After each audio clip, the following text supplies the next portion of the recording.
But maybe just in terms of like eating less frequently on a daily basis or whatever it is, which people would often call intermittent fasting or time restricted eating. Like what's been your personal experience or where do you see it kind of fitting in with healthy eating? I think it is an amazing, amazing, effective intervention for people who want to lose weight. And Dr. Gary, he claims it's the biggest intervention. It's like a game changer. It is amazing. And he uses it all the time with his patients. And for me, it was a game changer as well. And yes, I'm very comfortable with my body composition, and I don't need to, do any aggressive fasting. But I think I used it to get here. And I do like the quote intermittent fasting, which I think is kind of just normal, where I don't eat for 16 hours a day.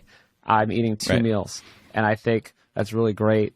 I feel amazing. Yeah, I mean, I have not even thought about food today. It's getting towards lunchtime.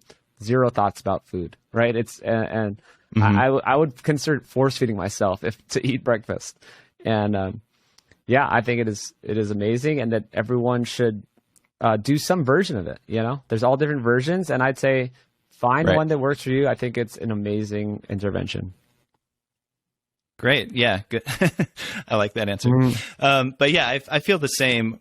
Where in the morning, like I've been up for about 2 hours, so it's not lunchtime yet, but I haven't had any thought of like eating something because like breakfast just seems so unnatural to me now. And I think physiologically breakfast is kind of unnatural, and we won't get into all the details, but like the hunger hormone ghrelin is actually low when you wake up in general. And so you're not really meant to be hungry when you wake up.